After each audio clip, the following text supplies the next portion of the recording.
8th grade अभ्यास पुस्तिका कक्षा 5वीं और विषय गणित सत्र 2022-23 के संबंध में हम आपको जानकारी दे रहे हैं। और आज हमने अभी तक के आपको पार्ट 1 पार्ट 3 की जानकारी दी है और आज हम आपके सामने लेकर आए हैं पार्ट 4 हिस्से और पूरे। इसके साथ में आपको एक जानकारी मैं और दे दूं कि हमने इन्हीं वीडियो को 2020 और 21 में भी हमने बनाया है, तो आप उसको भी एक बार देख लें क्योंकि उसमें भी हमने बहुत अच्छी अच्छी जानकारी दी है। तो आप इस वीडियो को तो देख ही रहे हैं और आप हमारे क्योंकि डिस्क्रिप्शन बॉक्स में जाइए और वहाँ पे हमने उसके लिंक जो डाले हैं आप उस वीडियो को भी देख लें। तो साथियों, आज हम आपको जो जानकारी दे रहे हैं ये दे रहे हैं पार्ट 4 हिस्से और पूरे। ठीक है, तो पार्ट 4 हिस्से और पूरे। तो पहले तो यदि हम अपने शाला के बच्चों को ये जानकारी दे रहे हैं तो हम उनको ये ज़रूर बताएं कि पार्ट 4 हिस्से और पूरे आखिर है क्या। ठीक है, अब यहाँ पे क्योंकि पार्ट का नाम लिखा है हिस्से और पूरे, तो हम सबसे पहले ये बताएं कि पूरे का मतलब क्या होता है। पूरे यानी संपूर्ण या पूरा, पूरा भाग। ठीक है, और हिस्से यानी उस संपूर्ण भाग के कुछ हिस्से। हम ये ज़रूर उनको बताएं इसके बारे में। जैसे कि हम एक एग्जाम्पल आपके सामने लें कि जैसा एक सेब है, तो यदि सेब क्या है, संपूर्ण है, पूरा है। और जब यदि हम उसके टुकड़े करें, उसके हिस्से करें, उसके भाग करें, तो उसको हम हिस्से बोलेंगे। ठीक है, तो एक सेब और यहाँ पे उसके हिस्से। तो कहने का मतलब कि हम बच्चों को ये ज़रूर बताएं हिस्से और पूरे क्या होते। तो हम हिस्से को क्या बोल सकते हैं, हम हिस्से को बोलेंगे अंश बटे, और पूरे को हम क्या बोलते हैं, हर बोलते हैं। तो ये इसका मतलब यही हुआ, हिस्से और पूरे का अंश बटे हर। हम ये जानकारी उनको बता दें तो उनको एक बात हम हमेशा समझ में आ जाएगी कि हर जो होता है वो कोई संपूर्ण वस्तु होती है और उसी संपूर्ण वस्तु का जो भाग होता है वो अंश होता है। चलिए हम प्रश्न नंबर 1 में देखते हैं और इसी के अनुसार इसको हम हल करने का प्रयास भी करेंगे। जैसे यहाँ पर दिया प्रश्न नंबर 1, क्या दिया है, एक आयत को 3 बराबर भागों में बांटा गया है। यहाँ क्या लिखा है, एक आयत। क्या लिखा है, एक आयत। और एक आयत कौन सा है हमारा, ये है। और एक आयत ये पूरा है, इसका मतलब क्या हुआ, ये पूरा है, इसको हम पूरा लिखेंगे। ठीक है, उसके बाद ये बोलता है क्या है कि उसको 3 बराबर भागों में बांटा गया है। तो हमने यहाँ नीचे पूरा तो लिखे थे और भागों में बांटा गया मतलब ये हिस्से, हिस्से बटे पूरे। ठीक है, ये बात यहाँ आपको समझ में आ गई। एक आयत को 3 बराबर भागों में बांटा गया है तो आयत का छायांकित भाग कितना होगा, हमको यहाँ छायांकित भाग के बारे में बताना है। तो हमारे भाग कितने हैं, 1 2 3। तो हम यहाँ पे बटे की लाइन लगाए और ये हो गया हमारा 3। ठीक है, यहाँ तक आपको बात समझ में आ गई। अब यहाँ पे क्या बोल रहा है वो कि 3 बराबर भागों में। ठीक है, यहाँ 3 बराबर भागों में बांटा तो आयत का छायांकित भाग कितना है। तो यहाँ पे छायांकित भाग कौन सा, हमारा छायांकित भाग ये वाला है। ठीक है, एक भाग छायांकित है तो हम यहाँ क्या लिख देंगे, हम यहाँ लिख देंगे 1। हम कितना लिख देंगे, यहाँ पर हम 1 लिख देंगे। तो ये हो जाएगा हमारा कितना, 1/3। ठीक है, आपको बात समझ में आ गई। इस प्रकार से हम अपने शाला के बच्चों को इसकी जानकारी दें तो उनको हिस्से और पूरे जो हम पाठ है उसकी उनको संपूर्ण जानकारी हो जाएगी। चलिए हम आगे वाला प्रश्न देखते हैं अब। और यहाँ पर दिया है हमारा प्रश्न नंबर 1 का ये बा दिया हुआ है। अब बा को हम देखें, बा में क्या बोल रहा है, निम्नलिखित चित्र में बताइए कि छायांकित भाग कितना है। ठीक है, निम्नलिखित चित्र में बताइए कि छायांकित भाग कितना है। अभी हमने थोड़ी देर पहले प्रश्न नंबर 1 देखा और उसमें हमने पूरे और हिस्से देखे। तो अब हम यहाँ पे देखते हैं कि इसमें भाग कितने हैं। तो ये 1 2 3 4 5। ठीक है, 5 कहने का मतलब ये पूरे हैं। ठीक है, तो इसका हर या पूरा कितना हुआ, ये 5 हुआ। यहाँ तक बात समझ में आ गई। अब बोला कि निम्नलिखित चित्र में बताइए कि छायांकित भाग कितना है। तो छायांकित भाग कितना है हमारा, छायांकित भाग ये वाला है। ठीक है, कितना लिखा हुआ है, 3। तो हम कितना लिख दें, 3। ये क्या हो गया हमारा, आयत का छायांकित भाग कितना हुआ, 3/5। कितना हुआ, 3/5 जो हमने यहाँ पे लिखा है। इस प्रकार से हम बच्चों को छोटी छोटी जानकारी यदि दें तो निश्चित बात है कि उनको हिस्से और पूरे पार्ट जो हैं, जो भिन्न की की अवधारणा को हमको स्पष्ट करना है, तो हम इस जगह से उसको ज़रूर हम बच्चों को बताएं। अब हम देखते हैं इसमें प्रश्न नंबर 2। ये कुछ उसको प्रश्नों को यहाँ पे बदल दिया गया है और अब हम देखते हैं कि वो क्या बोल रहा है। प्रश्न नंबर 2, मनोज के पास 1 रुपये के 100 सिक्के हैं। 1 रुपये कितने सिक्के हैं? तो ये 1 रुपये के हमने 100 सिक्के लिखे हैं, ठीक है। उसने उसका 2/5 भाग अपनी बहन निशा को दे दिया, तो बताइए निशा को कितने सिक्के दिए। अब यहाँ पर देखिए कि सिक्के कितने हैं, 100 है, ठीक है। और 100 का कितना भाग वो दे रहा है, तो 100 का वो 2/5 भाग दे रहा है, ठीक है।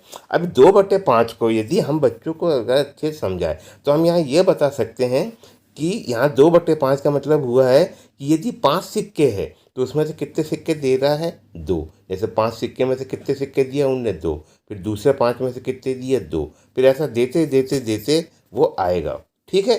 तो इस प्रकार की हम उनको जानकारी बताए। तो यहाँ पर हमने लिखे 1 रुपये के 100 सिक्के, ठीक है। अतः 2/5 भाग, ठीक है। तो हमको 2/5 भाग निकालना है, तो 100 गुणित 2/5, जैसे हमने यहाँ पर किया 100 गुणित 2/5।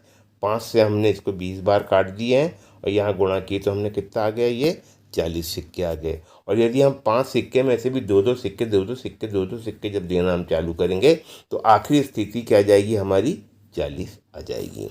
तो हम कई प्रकार से हम बच्चों को बताएं तो निश्चित बात है कि उनको ये प्रश्नों में की जानकारी बहुत अच्छे से हो जाएगी। अब इसके बाद हम देखते हैं प्रश्न नंबर 3। प्रश्न नंबर 3 में दिया हुआ है ग्रिड को देखकर। यहाँ पर क्या बोल रहा है, प्रश्न नंबर 3, ग्रिड को देखकर बताइए कि ग्रिड का कितना हिस्सा छायांकित है।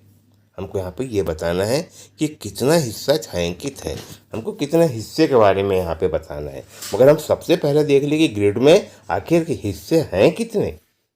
इस प्रश्न को हल करने के लिए हमको पहले ये देखना चाहिए कि इसके हिस्से कितने हैं। तो हम यदि गिने तो यहाँ से 1 2 3 4 5 6 7 8 9 10 11 12 13 14 15 16। तो इस ग्रिड में कितने हैं, 16 है, ठीक है। यहाँ तक की बात आपको समझ में आ गई। अब बोला कि छायांकित भाग कितने हैं, तो हम छायांकित भाग को यदि हम देखें तो ये 1 2 3 4 5 6 7 8 भाग इसमें से छायांकित है, तो हमने 8 लिख दिया। तो हम यहाँ पे बता सकते हैं कितना, 8/16, ठीक है। और दूसरे हिसाब से यदि हम इसको देखें 8/16 ये इसी का एक भिन्न है। और यदि हम इसको हम यदि काट दें 8 से, 8 एकम 8 8 दूनी 16, तो कहने का मतलब ये क्या भाग हुआ, 1/2। और इसका मतलब क्या हुआ कि अगर ग्रिड 2 हिस्से में है तो उसका एक भाग छायांकित है, ठीक है। अगर ग्रिड का कोई 2 हिस्सा है, जैसे कि मैं यहाँ एक बनाता हूँ, ये ठीक है, ये 2 हो गए। तो ये 2 हमारा क्या हुआ, दो इसके हिस्सा हुए और एक भाग छायांकित हुआ। इसी प्रकार से यदि हम बार बार हल करेंगे तो जब हम बनाएंगे तो उसका 8 भाग आ जाएगा। तो ये हुआ हमारा 8/16। अब इसके बाद हम देखते हैं प्रश्न नंबर 4। प्रश्न नंबर 4 का 50 पैसे। प्रश्न नंबर 4, 50 पैसे 2 रुपये का कौन सा हिस्सा है।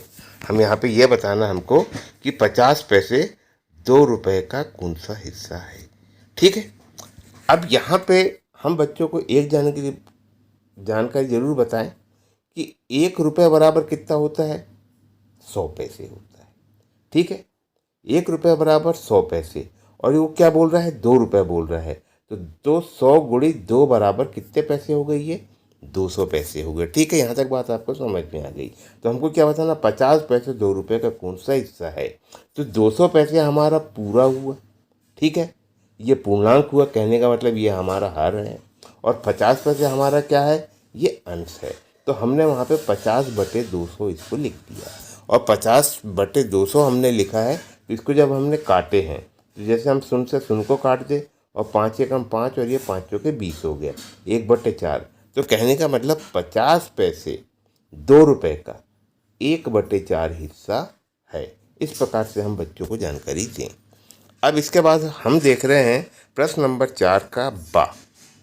प्रश्न नंबर 4 का हम बा देखते हैं और बा में क्या लिखा हुआ है। समीर रात को 11 बजे सोता है और सुबह 5 बजे उठता है। बताइए वह दिन का कितना हिस्सा सोता है। अब यहाँ पे वह दिन का कितना हिस्सा सोता है। तो दिन का मतलब ये नहीं कि जब दिन होता है, दिन का कितना हिस्सा सोता है मतलब दिन और रात को मिला के हम एक दिन बोलते हैं। और एक दिन को यदि हम बोले तो एक दिन हमारा कितना होता है, 24 घंटे होता है।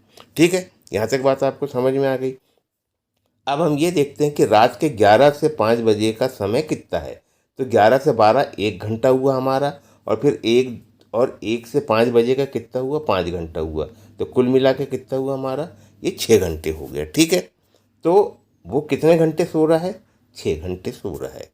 यहाँ पे ये बात आपको समझ में आ गई। मगर हमको पूछ क्या रहा है, वह दिन का कितना हिस्सा सोता है। यहाँ हमको मालूम है कि 6 घंटे सोता है, मगर कितना हिस्सा सोता है। अब हिस्सा की बात आती है तो पूरा क्या है इसका, पूरा है हमारा 24 घंटा। ये तो 6 घंटा हिस्सा हुआ, तो पूरा कितना हुआ हमारा, 24 घंटे हुआ।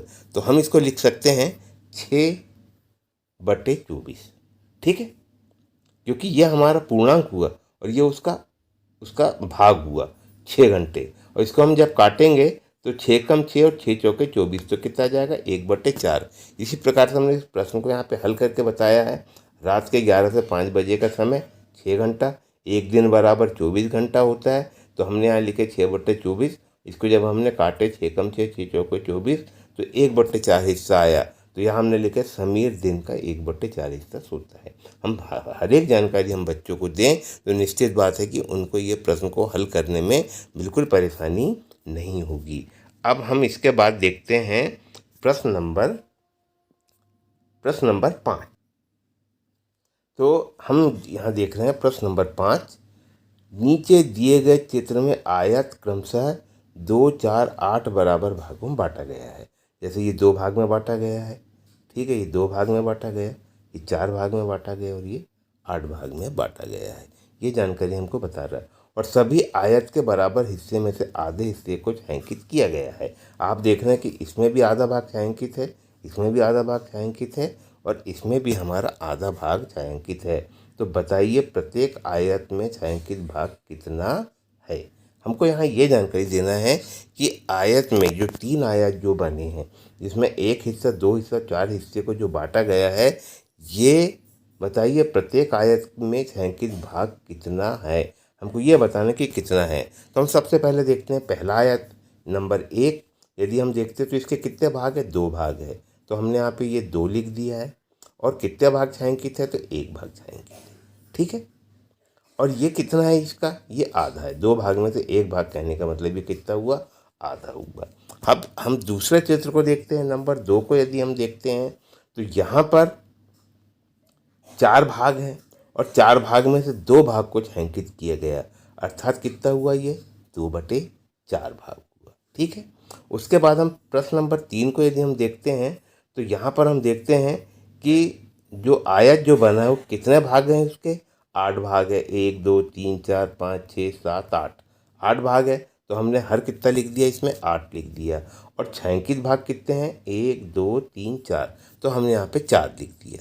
अब बात ये आती है कि यहाँ पे क्या बोल रहा, बताइए प्रत्येक आयत में छायांकित भाग कितना है। तो हमने ये तो बता दी, इसका 1/2 है, ये 2/4 है और ये 4/8 है। और यहाँ पर हम देखें तो ये 1/2 के समतुल्य भिन्न है। हम ये भी जानकारी यहाँ बता दी। और ये जब इसके समतुल्य भिन्न है तो कहने का मतलब सभी का मान कैसा होगा, आपस में बराबर होगा। ठीक है, जैसा ये 2/4 है तो ये 2 एकम 2 2 दूनी 4, इसी के मान के बराबर हो गए। ये 4 एकम 4 4 दूनी 8, ये भी इसी के मान के बराबर हो गया। तो कहने का मतलब हम यहाँ बताएं बच्चों को कि ये समतुल्य भिन्न है और ये समतुल्य भिन्न की अवधारणा को भी हम यहाँ पे स्पष्ट करें। चलिए अब हम आगे के प्रश्नों की हम आपको जानकारी देते हैं। अब इसके बाद हम देख रहे हैं प्रश्न नंबर 6। हम प्रश्न नंबर 6 की हम आपको जानकारी दे रहे हैं। प्रश्न नंबर 6, निम्नलिखित ग्रिड में 1/4 हिस्से को छायांकित करो। ठीक है, निम्नलिखित ग्रिड में 1/4 हिस्से को छायांकित करो। अब एक चौथाई हिस्से का मतलब क्या होता है, हम पहले ये समझ ले। कहने का मतलब कोई संपूर्ण वस्तु है जिसके कितने भाग हैं, 4 भाग हैं, ठीक है। उसमें से एक भाग का उपयोग किया जा रहा है, इसका मतलब ये हुआ, ठीक है। 4 भाग में से एक भाग का उपयोग किया जा रहा है। तो यदि हम यहाँ पर देखें तो हम यहाँ देख रहे हैं 1 2 3 4, ठीक है। तो 4 भाग में से इस एक भाग का उपयोग किया, एक भाग को छायांकित किया गया। उसके बाद फिर यहाँ पर 1 2 3 4, तो 4 में से फिर इस भाग को छायांकित किया गया। फिर यहाँ हम देखें तो 1 2 3 4, तो फिर इस भाग को छायांकित किया गया। फिर देखें हम यहाँ पे 1 2 3 4, इस भाग को छायांकित किया गया, ठीक है। तो कितने भाग को छायांकित किया गया, अब यहाँ हम 4 में से हमने इसको देख ली 1/4, ठीक है। मगर अब हमको इसके बारे में यदि हम देखना है तो इस ग्रिड में सही मायने में कितने भाग हैं, तो इस ग्रिड में कितने भाग हैं, 16 भाग है। और प्रत्येक 4 में से हमने एक एक लिए, तो कितना हो गया, ये 4 हो गया हमारा। तो कहने का मतलब क्या हुआ कि निम्नलिखित ग्रिड का एक चौथा हिस्से को छायांकित करो। तो हमने यहाँ पे इसको छायांकित किया है 4 भाग को। हम इस प्रकार से इसको पूरा हम छायांकित कर दे, ये 4 भाग हो जाए। हम किसी भी प्रकार से इसमें कर सकते हैं। और इसका मतलब क्या है, वो 4/16। और इसको यदि हम काटते 4 एकम 4 और 4 चौ 16, तो इसका मतलब होता है 1/4। तो यहाँ हमको छायांकित करने के बारे में बोला, तो हम छायांकित कई प्रकार से कर सकते हैं। हमको 4 भाग करना है, हम चाहे तो इसको कर दे, फिर इसको कर दे, ये 2 हो गया, इसको करें, इसको करें, ये हो गया। और दूसरे प्रकार से यदि करना है तो ये हम 4 को इस प्रकार से हम छायांकित कर दे। हम किसी भी प्रकार के, हमने यहाँ पे ये 4 भाग को यहाँ पे हमने छायांकित करके बताया है। अगर बच्चों को हम ये ग्रिड बना दें, उनको बोले कि आप सब कोई अलग अलग 4-4 हिस्सों को, इस 4-4 भागों को छायांकित करें, तो निश्चित बात है कि जब वो खुद गतिविधि के अनुसार जब इसको हल करेंगे तो इस प्रश्न को बहुत आसानी से सीख जाएंगे। हम इतना ही नहीं कि यहाँ पे हम करा दें, उनकी कॉपी में हम ये ग्रिड को बनाएं और उनको बोले कि आप कई प्रकार से इसको 4 भागों में छायांकित करें। उसका मतलब 1/4 होगा या 4/16 होगा, ठीक है। आपको ये प्रश्न के बारे में समझ में आ गया। अब हम चलिए आगे वाले प्रश्न की हम आपको जानकारी देते हैं। अब इसके बाद हम देखेंगे प्रश्न नंबर 7। प्रश्न नंबर 7 में लिखा है, एक स्कूल का प्रत्येक कालखंड 45 मिनट का होता है, ठीक है। जब हम बच्चों को पढ़ाते तो एक कालखंड कितने मिनट का हो रहा है, 45 मिनट का हो रहा है। तो बताइए एक कालखंड 1 घंटे का, यहाँ पर 1 घंटा लिखा हुआ, 1 घंटे का कितना हिस्सा है यहाँ, ठीक है। ये 45 मिनट का कालखंड है, 1 घंटे में का कितना हिस्सा है हमको ये बताना है। अब यहाँ पे हम बात करते हैं, हम थोड़ी सी आपको जानकारी बता दें कि यहाँ पे 1 घंटा का मतलब क्या होता है, 60 मिनट होता है। कितना होता है हमारा, 1 घंटे का मतलब होता है हमारा 60 मिनट। तो 60 मिनट का मतलब क्या हुआ, पूरा 1 घंटा मतलब पूरा। हम क्योंकि आपको फिर से मैं याद दिला दूं कि हम पार्ट देख रहे हैं हिस्से और पूरे। जब हिस्से और पूरे को हम देख रहे हैं तो 60 हमारा क्या है, इसमें पूरा है। और उसमें से कितने हिस्से या कितने मिनट का कालखंड है, तो वो 45 मिनट का कालखंड है। तो ये हमारा हिस्सा हो गया और ये हमारा पूरा हो गया, ठीक है। जहाँ पे इतनी बात आपको समझ में आ गई तो हम ये बोल सकते हैं कि बताइए कालखंड 1 घंटे का कितना हिस्सा है, तो हम ये बोल सकते हैं 45/60 है, ठीक है। एक तो ये उत्तर हुआ इसका 45/60 है। और इसको यदि हम चाहें तो यदि हम इसको काट दें, ठीक है, यदि हम काट दें, हम 3 से काटे, हम क्योंकि हमने हमारे एक वीडियो डाला हुआ है विभाजिता के नियम। आप यदि मान के चलो कि मेरे यूट्यूब चैनल में यदि आप जाएंगे तो आपको विभाजिता के नियम की जानकारी मिलेगी। उसमें 45/60 को हमको कैसे काटना है, कौन कौन से नियम हैं, तो वहाँ आपको देखने को मिल जाएगा। क्योंकि हम यहाँ पे आपको ये दूसरे चीज़ों की जानकारी दे रहे हैं। अब ये 45/60 हुआ तो हम इसको 15 से काट दें, 15 3 45 और 15 चौके 60, ठीक है। तो कितना हुआ, 3/4। कितना हुआ, 3/4। आप 5 से काट सकते हैं, आप इसको 3 से काट सकते हैं। विभाजिता के नियम आप यदि लगाएंगे तो बहुत सारे नियम इसमें लागू होंगे। तो कितना आ गया इसका, 3/4 हिस्सा। कहने का मतलब 45 मिनट का पीरियड जो है तो वो 1 घंटे का कितना हिस्सा कहलाएगा, वो 3/4 हिस्सा कहलाएगा। तो हम छोटी छोटी जानकारी हम बच्चों को दें और प्रत्येक जानकारी उनको हम बताएं। अब इसके बाद हम देखेंगे प्रश्न नंबर 8। और प्रश्न नंबर 8 जो है ये वार्षिक परीक्षा में भी आता है, और अभी अभी हमने बच्चों की अर्धवार्षिक परीक्षा ली है, उसमें भी ये प्रश्न के बारे में पूछा गया है, मगर कुछ दूसरे प्रकार से पूछा गया है। तो हम यहाँ पे इसकी हम आपको संपूर्ण जानकारी हम बता रहे हैं कि हम इसको कैसे हल करेंगे। तो यहाँ पर बोलो उपरोक्त चित्र देखकर निम्न प्रश्नों के उत्तर दीजिए। ठीक है, तो हमको इन प्रश्नों के हमको क्या क्या देना है, उत्तर देना है। तो हम उसके कैसे उत्तर दें, मैं इसकी आपको जानकारी बता रहा हूँ। अब यहाँ पर लिखा है कितने 1/4 मिलाकर आधा बनाएंगे। ठीक है, कितना 1/4 मिलाकर आधा बनाएंगे। तो हमने यहाँ पर पहले से हमने इसको बनाया है कि ये जो दिया है ये हमारा 1/2 भाग हुआ। ठीक है, और यहाँ पर अगर इसको हम देखें ये 1/4 1/4 भाग हुआ, और 1/4 के भी हम भाग करेंगे तो ये 1/8 1/8 1/8 1/8, और यहाँ पे हमने उसको दर्शाया भी है। ठीक है, ये बात आपको समझ में आ गई होगी। अब यहाँ बोल रहा कितने 1/4 मिलाकर आधा बनाएंगे।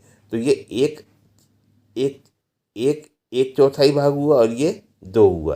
कहने का मतलब कि हम 2 1/4 को मिलाएंगे तो हम कितना बना देंगे, इसको आधा बना देंगे, मतलब 1/4 धन 1/4। उसको हमने यहाँ पर निरूपित भी किया है, हमने आपको बताया है 1/4 धन 1/4 बराबर 2/4, और 2/4 को हमने 2 से काटे तो कितना हुआ 1/2, अर्थात 1/2 यानी 1/4। ठीक है, तो 2 1/4 को हम मिला देंगे तो हमारा आधा बन जाएगा। यहाँ तक बात आपको समझ में आ गई। अब बा नंबर का बोल रहा है कि कितने 1/8 मिलकर 1/2 बनाएंगे। कितने 1/8 को हम मिलाएंगे, तो हम यहाँ कितने 1/8 है, तो हमारे यहाँ पे 4 1/8 है। तो 1/8 यहाँ पे हम देखें 1/8 धन 1/8 धन 1/8। ठीक है, इसको हमने जोड़े तो कितना होगा 4/8, और 4/8 को काटेंगे तो 4 एकम 4 4 दूनी 8 1/2, अर्थात 4 1/8 को हम मिलाएंगे तो हमारा 1/2 बन जाएगा। ये बात आपको समझ में आ गई। अब तीसरा प्रश्न नंबर का बोल रहा है 1/4 में कितने 1/8 है। तो आप यहाँ पे 1/4 देखें, यहाँ ही लिखा है, इसके नीचे कितने 1/8 हमको दिख रहा है, तो 2 दिख रहे हैं। ठीक है, तो 1/8 1/8 को यदि हम जब जोड़ेंगे तो कितना हो जाएगा 2/8, और 2/8 को काटेंगे तो 1/4 हो जाएगा। अर्थात कहने का मतलब क्या है कि 2 1/8 मिलाकर 1/4 होगा।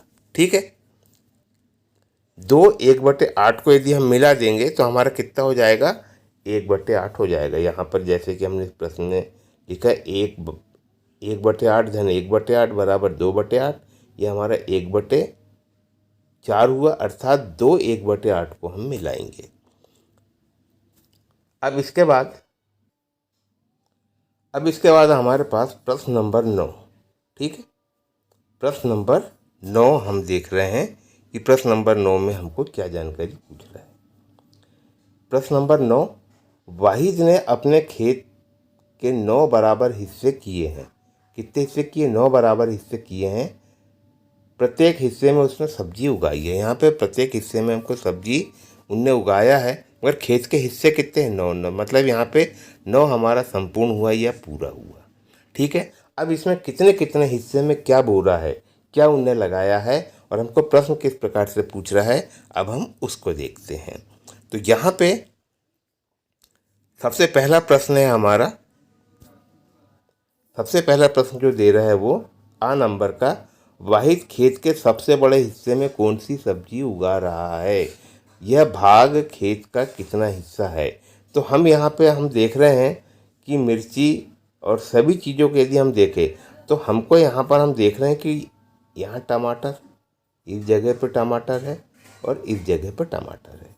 ठीक है, आलू यदि हम देखें तो 2 भाग में है। ठीक है, पालक यदि हम देखें तो 1 भाग में, बैगन यदि देखें तो हम 2 भाग में, और मिर्ची यदि हम देखें तो ये हमको 1 भाग में दिख रही है। तो कहने का मतलब कि हमारा ये जो टमाटर है ये सबसे ज़्यादा भाग में है। तो कहने का मतलब ये हुआ कि वाहिद अपने खेत का में टमाटर सबसे ज़्यादा भाग में लगा रहा है, और अभी हमने बताया कि इसके कितने भाग हैं 9 भाग है। तो कितने भाग में लगा रहा है वो 3 भाग में लगा रहा है। तो कहने वाला टमाटर कितने भाग में हुआ 3/9 भाग में हुआ। यहाँ तक की बात आपको समझ में आ गई। अब हम देख रहे हैं खेत के कितने हिस्से में वह आलू लगा रहा है। तो आलू कहाँ लगा रहा है, एक यहाँ लगा रहा है, एक यहाँ लगा रहा है। कितने भाग में लगाया उनने, 2 भाग में लगाया। भाग कितने हैं 9, तो हम क्या लिख देंगे 2/9। तो खेत को कितने हिस्से में उन्हें आलू लगाया, 2/9 भाग में लगाया। ठीक है, यहाँ तक बात आपको समझ में आ गई। अब हम प्रश्न नंबर 7 देखते हैं। खेत के 1/9 हिस्से में कौन कौन सी सब्जी उगा रहा है। तो हम यहाँ पे अब थोड़ी देर पहले हमने आपने देखे थे कि मिर्ची ये एक जगह उगा रहा है और पालक यहाँ पर वो एक जगह उगा रहा है। ठीक है, ठीक है, यहाँ तक बात समझ में आ गई। तो यहाँ लिखेंगे खेत के 1/9 हिस्से में वह कौन सा हिस्सा कौन सी सब्जी उगा रहा है। तो यहाँ पर 1/9 में मिर्ची उगा रहा है और 1/9 में क्या उगा रहा है, ये पालक उगा रहा है। तो हम यहाँ उत्तर लिख सकते हैं मिर्ची और पालक वो 1/9 भाग में उगा रहा है। ठीक है, आपको ये प्रश्न की भी जानकारी हो गई और आपको समझ में आ गया होगा। अब हम अंतिम प्रश्न की हम आपको जानकारी दे रहे हैं, प्रश्न नंबर 10। यहाँ पर बोल रहे हैं कि मंजू के पास 12 चॉकलेट थी।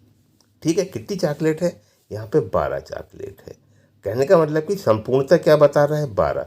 मतलब कि चॉकलेट जो है 12 है, कहने का मतलब ये संपूर्ण है, मतलब ये पूरा है और ये हमारा हर हुआ। यहाँ तक बात समझ में आ गई।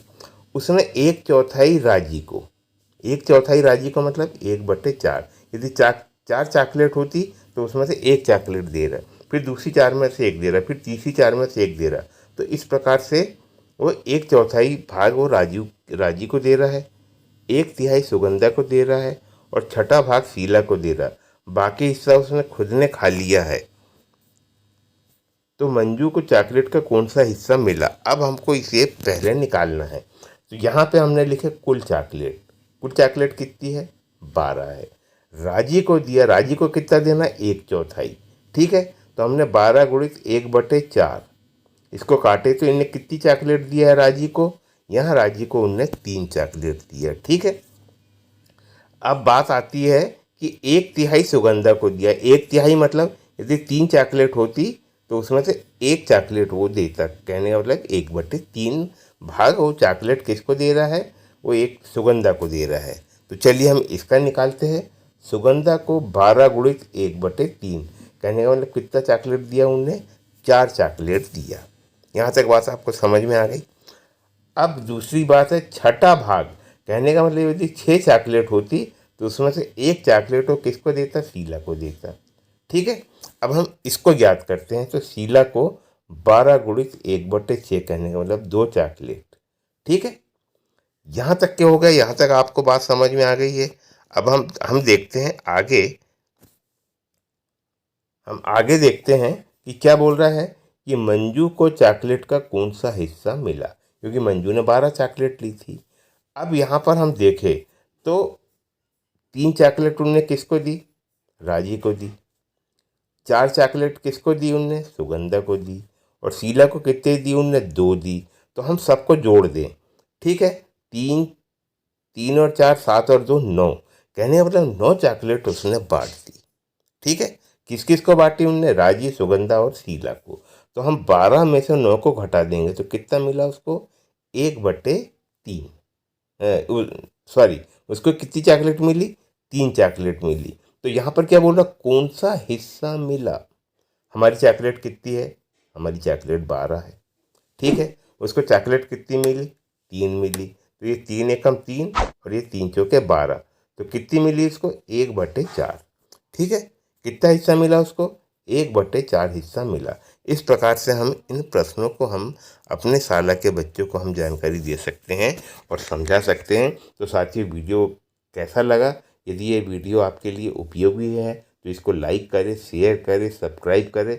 आज के लिए सिर्फ इतना ही। नमस्कार, धन्यवाद।